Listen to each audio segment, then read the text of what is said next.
I still remember the day she brought it up. It was a quiet evening, the kind where the world outside seemed to pause, and the only sounds were the rhythmic chopping of vegetables and the occasional hum of the refrigerator. Emma, my wife of 8 years, stood at the kitchen counter, her auburn hair tied back in a loose ponytail, her hands moving deftly as she sliced carrots for dinner. I was seated at the small breakfast nook, scrolling through my phone, half reading an article about something I'd already forgotten. The room was warm, filled with the comforting aroma of garlic and herbs simmering on the stove. "Hey, Alex," she said suddenly, her voice cutting through the quiet. There was a careful edge to her tone, the kind she used when she was about to propose something she knew I might not immediately agree to. I looked up from my phone, setting it down on the table. "Yeah?" I asked, leaning back in my chair. "The girls are talking about a trip," she said, her eyes flicking toward me briefly before returning to the carrots. She was trying to sound casual, but I could tell this wasn't just a passing thought. She'd been mulling it over for a while. "A trip?" I repeated, raising an eyebrow. "Where to?" "A cruise," she replied, finally looking up at me. Her green eyes were bright, almost pleading. "Just a short one, a week in the Mediterranean. Sarah, Jess, and a few others are going. It sounds amazing, sun, beaches, cocktails. You know, a break." I frowned, leaning forward and resting my elbows on the table. "You hate boats," I said, stating the obvious. Emma had never been fond of the water. Even our honeymoon, which we'd spent in a beachside resort, had been carefully planned to avoid any activities involving boats or deep water. She waved the knife dismissively, a small smile playing on her lips. "That's only because we've never been on a nice one. These cruise ships are like floating cities, pools, restaurants, spas. It's not like we're talking about some rickety fishing boat." I wasn't thrilled about the idea, to be honest. The thought of Emma being out on the open sea, even on a massive cruise ship, made me uneasy. But more than that, I couldn't shake the feeling that this wasn't just about a vacation. Emma had been under a lot of stress lately. Her job as a graphic designer had been demanding, with late nights and tight deadlines becoming the norm. She'd been snapping at me more than usual, and I could see the exhaustion etched into her face. Maybe this was what she needed, a breather, a chance to recharge. "Okay," I said finally, after a long pause. "If you think it'll help you relax." Her face lit up, and she beamed at me, her smile wide and genuine. "You're the best," she said, setting the knife down and wiping her hands on a towel. She crossed the kitchen and leaned down to kiss me on the cheek. "I'll make sure to bring you back something nice." I chuckled, shaking my head. "Just come back in one piece, all right?" The week she was gone was uneventful. I kept myself busy with work, hitting the gym in the evenings to burn off the restless energy that seemed to linger in the empty house. I tried not to think too much about the fact that Emma was lounging on some luxurious deck, sipping cocktails under the Mediterranean sun, while I dealt with our broken dishwasher and the neighbor's cat sneaking into our yard. She called a few times, but the conversations were brief, filled with the kind of small talk that felt more like a formality than a genuine connection. "How's it going?" I asked during one of those calls, leaning against the kitchen counter as I stirred a pot of pasta. "Amazing," she said, her voice bubbling with excitement. "We just left Santorini. The water is so blue, Alex. You wouldn't believe it." "Glad you're having fun," I said, trying to keep the edge of envy out of my voice. "Miss you." "Miss you too," she replied, but there was something in her tone, a tightness, a hesitation that I couldn't quite place. Before I could press her on it, she said, "Okay, I gotta go. The girls are waiting for me." "All right, have fun." When she came back, something was different. I met her at the door, pulling her into a hug the moment she stepped inside. But she stiffened slightly, her body tense against mine before she relaxed. Her suitcase was scuffed, the corners worn from being dragged across cobblestone streets and polished ship decks. She smelled faintly of sunscreen and salt water, a lingering reminder of the sea. "Hey," she said, her voice quieter than usual, almost subdued. "Hey," I replied, stepping back to look at her. Her face was tanned, her freckles more pronounced under the golden hue of her skin. But there was something in her eyes, a distance, a guardedness that hadn't been there before. "How was it?" I asked, trying to keep my tone light. It was good, she said, avoiding my gaze as she wheeled her suitcase toward the stairs. Really relaxing. But her eyes didn't meet mine, and for the first time in years, I felt the itch of suspicion crawl up my spine.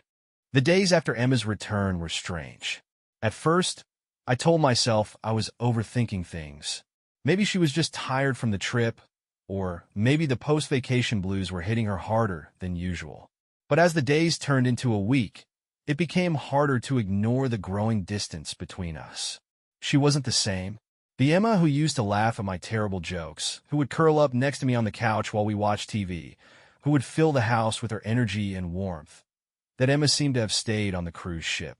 In her place was someone quieter, more reserved, almost detached. She spent more time on her phone, her fingers flying across the screen as she typed out messages. Whenever I walked into the room, she would quickly lock her phone and set it down, her face carefully blank. At first, I tried to brush it off. Maybe she was just catching up with the girls from the trip. But then something else started happening. Emma, who used to go out with her friends maybe once or twice a week, began going out almost every night.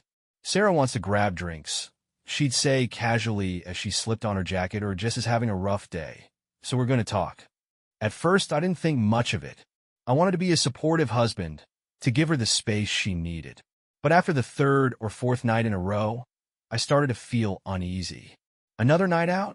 I asked one evening as she stood by the door, adjusting the strap of her purse. You've been seeing the girls a lot lately. She shrugged, not meeting my eyes. It's nothing. We're just catching up. Catching up? I repeated, my voice tightening. You were together for an entire week. What's left to catch up on? Her head snapped toward me, her eyes narrowing. Why are you making it a big deal? Listen, I want to go out with my friends. You can't forbid me from that. It's not a big deal, I said slowly, trying to keep my tone even. It's just different. Emma didn't reply. Instead, she grabbed her purse, shot me an angry look, and stormed out without a word. The door slammed behind her, and I stood there, staring at the empty space where she'd been. Something felt off, but I pushed the thought aside. I told myself I was being paranoid, that I was imagining things. But then came the night I saw the text. I wasn't snooping, I swear. Her phone buzzed on the kitchen counter while she was upstairs, the screen lighting up with a notification. I glanced at it out of habit, and that's when I saw the name, Liam. The message read, "Thinking about you. Wish I was there." My stomach dropped. I stared at the screen, my mind racing. Who was Liam? And why was he texting my wife? When Emma came back downstairs, I was sitting at the table, her phone in front of me. She froze when she saw it, her eyes widening. For a moment, she looked like a deer caught in headlights. Who's Liam? I asked, my voice calm but cold. She swallowed hard, her face pale. What? Liam, I repeated, holding up her phone. He wishes he was here. Care to explain? She hesitated, her fingers twisting the hem of her shirt. He's just a guy I met on the cruise. Just a guy? I said, standing up. Emma, what the hell is going on? It's not what you think, she said quickly, her voice rising. He was part of the staff, a bartender. We talked a few times. That's all. I stared at her, my heart pounding. And he's texting you because? I don't know, she snapped, her face flushing. I didn't ask him to. I haven't even replied. That's not the point, Emma, I said, my voice low. You're hiding something. I can feel it. She crossed her arms, her jaw tightening. You're overreacting, Alex. Am I? I shot back. Because right now it feels like my wife is lying to me. Her lips pressed into a thin line, and she turned away. I'm going to bed, she said, her voice clipped. Without another word, she walked out of the kitchen and up the stairs, leaving me standing there, my mind racing. I sat there for a few minutes, trying to make sense of everything. The words "thinking about you," "wish I was there" echoed in my mind, refusing to let go. I couldn't shake the feeling that something had changed, that Emma was slipping away from me. Over the next couple of days, I started paying closer attention. I kept an eye on Emma, watching how she acted when she thought I wasn't looking. The way she checked her phone constantly, her short answers when I spoke to her, the way she seemed to drift further and further away. It all started to make sense in a way I didn't want it to. Then, 2 days later, when I got home from work, I ran into our neighbor Mark. He was standing in his front yard, watering his plants, but when he saw me, he stopped and waved me over. "Hey, Alex," he called out. "I've got something to tell you." "Yeah?" I asked, trying to keep my voice normal, though the pit in my stomach was growing. "I saw a guy at your place today," he said, rubbing the back of his neck. "Thought I'd let you know." I froze. "What are you talking about?" "He came by around noon," Mark explained. "Stayed for a couple of hours, then left. Didn't think much of it at first, but now I'm wondering. You don't usually have visitors during the day, right?" My pulse quickened. "What did he look like?" "Tall guy, dark hair, about your height," Mark said. I didn't see much else, but I thought I'd mention it. My stomach tightened. Who was this guy? The thought that Emma had been seeing someone in the middle of the day, while I was at work, hit me hard. "Are you sure about the time?" I asked, my voice tightening. "Yeah, about 2 hours, I'd say. Maybe a bit more." My mind raced as I walked into the house. Every step felt heavier, the weight of Mark's words settling on my shoulders. Had Emma really been seeing someone else? Was she bringing him into our house when I wasn't there? The thought made my head spin. I couldn't just sit back and wait for more signs. I had to know if she was seeing someone else. I had to catch them in the act. The next day I called in sick to work. I couldn't focus, couldn't think about anything other than the growing suspicion that Emma was hiding something or someone from me. I needed answers, and I needed them now. I couldn't let this go any longer. While Emma was out running errands, I spent the afternoon setting up hidden cameras around the house. I placed one in the living room, another near the front door, and a few others scattered throughout the house, including the bedroom. I made sure they were completely hidden, tucked away in places where they wouldn't be noticed. The cameras were motion-activated and would send live footage to my phone, allowing me to monitor the house even when I wasn't there. It felt wrong, invading Emma's privacy like this, but I couldn't shake the feeling that something was terribly off. The texts, the late nights, the mysterious visitor. It all pointed to something I didn't want to believe, but I had to know the truth. That evening, I returned home, trying to act casual. Emma was in the kitchen, chopping vegetables for dinner. She glanced up when I walked in, offering a small smile that didn't quite reach her eyes. "Hey," she said. "How was work?" "Fine," I lied, setting my bag down on the counter. "Just the usual." She nodded, her attention already drifting back to the vegetables. I watched her for a moment, searching for any sign of guilt or unease, but her face was unreadable. I wanted to ask her about the visitor Mark had mentioned, but I held my tongue. If I confronted her now, she'd only deny it, and I'd lose any chance of uncovering the truth. The following morning, I left for work as usual, but instead of heading to the office, I drove to a nearby cafe. I ordered a coffee and found a quiet corner where I could sit and monitor the camera feeds on my phone. My hands trembled as I pulled up the app, my heart pounding in my chest. At first, everything seemed normal. Emma moved around the house, tidying up and doing laundry. She spent some time on her laptop in the living room, her face focused as she typed away. I fast-forwarded through the footage, my impatience growing with each passing minute. Then around noon, I saw him. A man, tall, with dark hair and a lean build, walked up to the front door and rang the bell. My stomach twisted as I watched Emma open the door, a smile spreading across her face. She stepped aside to let him in, and he followed her into the living room. I couldn't hear what they were saying, but their body language spoke volumes. They sat close together on the couch, their heads bent toward each other as they talked. Emma laughed at something he said, her hand brushing his arm in a way that felt too familiar, too intimate. My heart slammed in my chest as I watched them. This wasn't just a casual visit. This wasn't innocent. The way they touched each other, the way they looked at each other, it was clear they'd done this before. I fast-forwarded through the footage, my hands shaking so badly I almost dropped my phone. The man, Liam, I assumed stayed for over 2 hours. At one point, they moved to the bedroom, and the camera in the hallway caught them walking together, their voices muffled but their intentions unmistakable. The bedroom door shut behind them, and I knew exactly what was happening.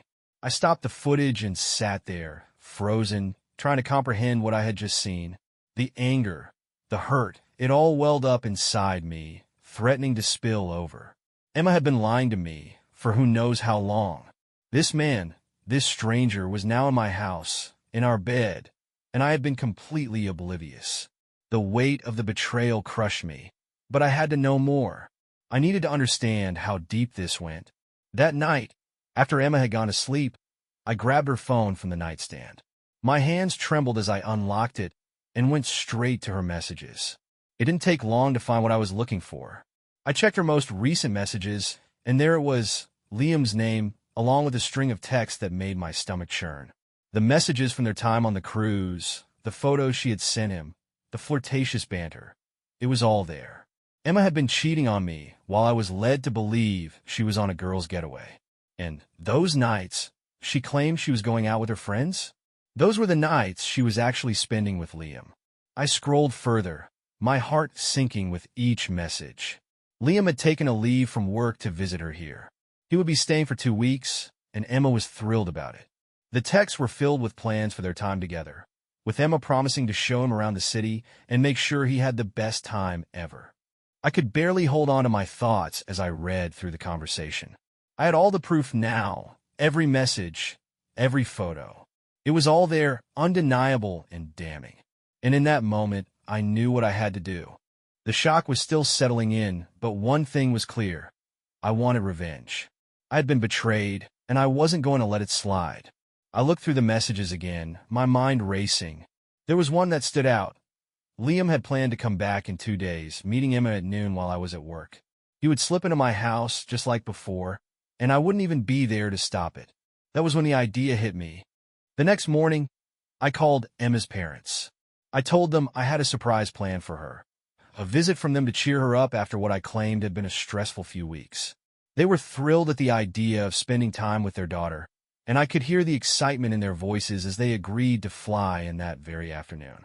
What they didn't know was that my real plan was for them to catch Emma red-handed. I wanted them to see her with Liam in the most humiliating way possible, right in our own home. The day had finally arrived, and I told Emma I would be coming home late from work. I had already taken the day off, but she didn't need to know that. After I left the house, I went straight to the airport to pick up her parents. My heart raced as I drove, my hands gripping the steering wheel tightly. I knew this was the moment of truth. When her parents landed, I quickly checked the cameras in the house. Sure enough, Liam was already there, earlier than planned, slipping into the house like he owned the place. I picked up her parents and drove them back to the house, my mind racing with a mix of anger, hurt, and grim satisfaction. As we walked into the house, I could already hear faint sounds coming from the bedroom, soft voices, the rustling of bed sheets, and the unmistakable sound of moans. I told her parents to stay quiet, and we all crept down the hallway. My heart pounded in my chest as I reached the bedroom door and pushed it open without hesitation. And there they were, Emma and Liam, entwined in the bed, completely exposed. The room fell silent, the weight of the moment hanging in the air. Emma's parents stood motionless, stunned and unable to process the scene before them. I didn't wait a second longer. The rage took over, and I shouted, "What the hell is going on here?" Emma's eyes widened in horror, frozen in place as the shock washed over her. She scrambled to cover herself, but the damage was already done. Liam, equally stunned, hastily grabbed his clothes and bolted out of the house without saying a word. Her parents stood rooted to the spot, their faces twisted with anger and disbelief. "How could you?" her father yelled, his voice cracking with hurt. "In your own house? With another man? What have you done?" Her mother, her eyes brimming with tears, stared at Emma in silence for a moment before she erupted. "You've destroyed everything. Everything we taught you. Everything we believed in," she said, her voice sharp and trembling. "You've broken this family." Emma couldn't respond. She just stood there, pale and frozen, as if unable to comprehend what was happening. Then the tears began to fall. She broke down, crying uncontrollably, her sobs shaking her entire body as the weight of her actions crashed down on her. "I'm sorry," she choked out between sobs, her voice trembling and desperate. But the words felt hollow, powerless against the destruction she had caused. I stood there, my anger surging. I had planned this moment for days, but seeing her face, seeing her parents' pain, it was still a gut punch. My heart ached, but the fury drowned everything else out. I didn't care anymore. Her mother's face turned ashen as she stepped closer, grabbing Emma's arm firmly.